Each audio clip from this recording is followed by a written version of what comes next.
Hello, my name is Will Dean. I am the Forest author. Great to see you. Today I'd like to talk about reviews.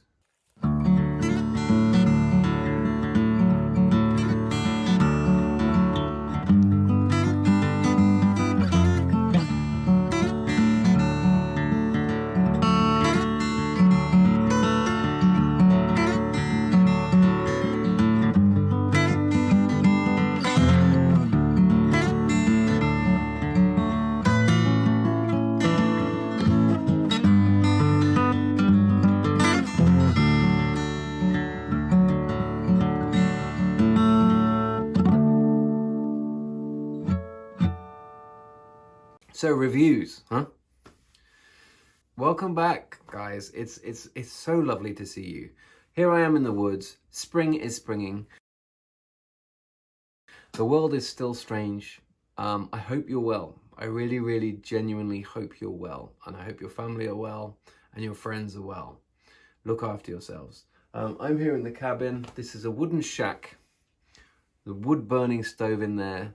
This is a little wooden nugget of respite and rest for you, away from the news and away from social media. This is me chatting in a hut. Occasional cameos of St. Bernards and Norwegian forest cats. But really I want to talk about reviews, and reviews, how you deal with reviews as an author. There are so many different types of reviews in 2020. From your Goodreads review to your Amazon review, from your review in the Times or the Guardian or the Washington Post or the New York Times. There are reviews on Apple, iTunes, iBooks. There are reviews by authors that you respect and revere in broadsheet newspapers. There are reviews in magazines. There are all types of reviews. There's reviews from people you went to school with on Facebook. There's all sorts of reviews. And the fact is that I think, as a writer, I'm on my third book now. My third book came out March 12th. As a writer, it's good. This is my opinion. Feel free to ignore it, but I think it's good to ignore the bad reviews as much as you can, and ignore the good reviews as much as you can.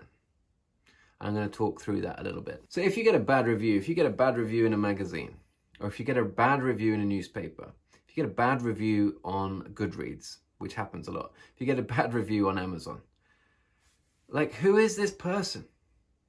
Why should this matter, what this person thinks to you?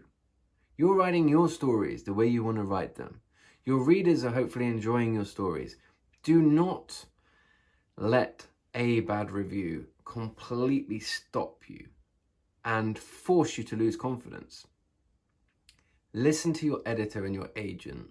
Listen to writers who you respect and you respect their opinion. But like some random person, don't focus on that. You know, you can have 200 5-star reviews on Amazon, and all of a sudden someone comes along with a 1-star review, and you are not going to remember all those 5-star reviews and all the nice things they said. You're going to just kind of glance through them like whatever, all these people who love your book, and then you get to the 1-star review from someone for whatever reason they don't like your book, which is fine, that's up to them. But don't obsess about it.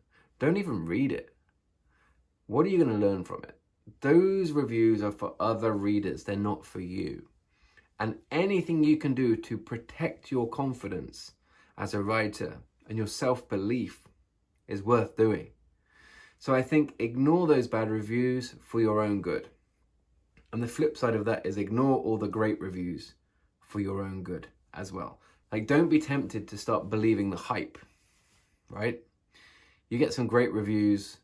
Don't start thinking you're the next big thing. Don't even have that on your radar. That's not what this is about.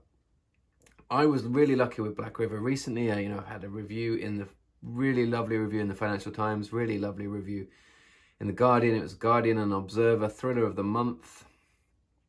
So lucky, Other reviews as well, so lucky. Heat magazine, so lucky. But I try and ignore them.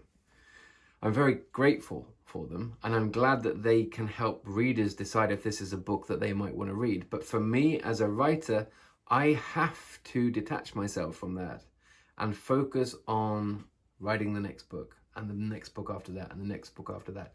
And I find that the thing that helps me to do that well is not reading reviews of my older work. It's actually reading authors who are better than I am. So if I kind of read and reread glowing reviews from the Telegraph or from the Guardian, it might build my ego up a little bit, but it's kind of a fake building up, because that was me from 2 years ago who wrote that. Whereas if I read a Sarah Waters novel, I get this huge feeling of, I'm not as good as Sarah Waters, so I'm going to read this to try and get better. If I read a Cormac McCarthy novel, a Gillian Flynn novel, a Yagi Assi novel, a Shirley Jackson's short story, I immediately think, I'm not as good as this person, this is great, I'm learning something from this. If I read a debut that blows me away, fantastic. Actually, wait a second.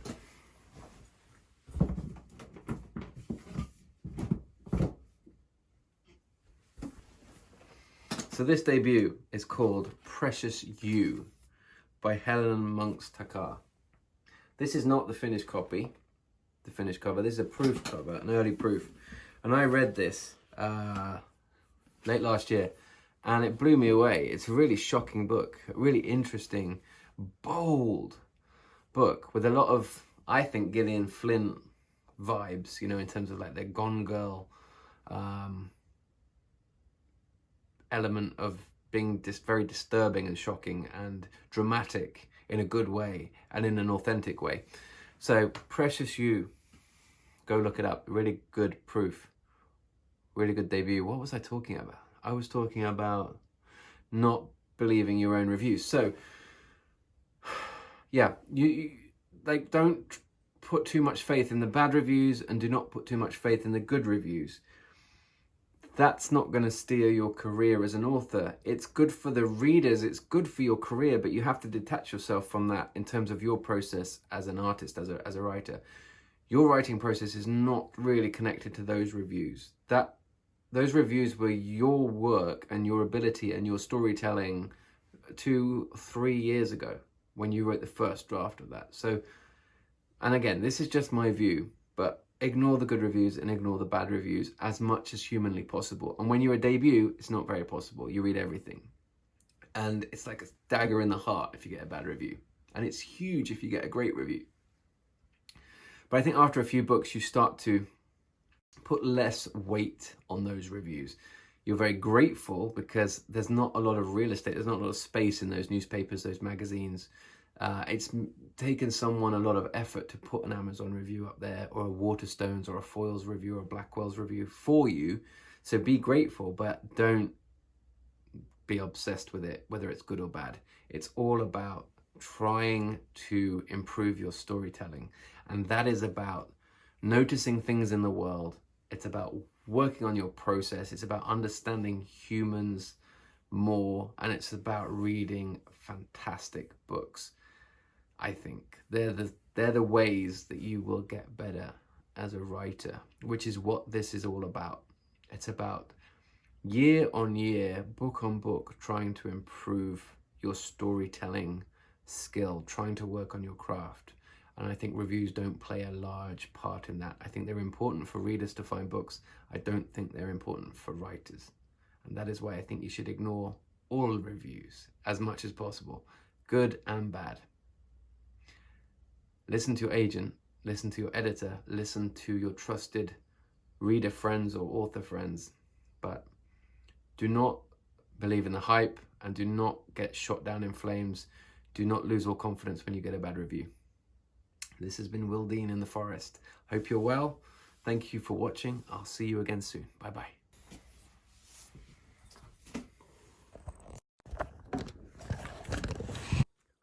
Go on.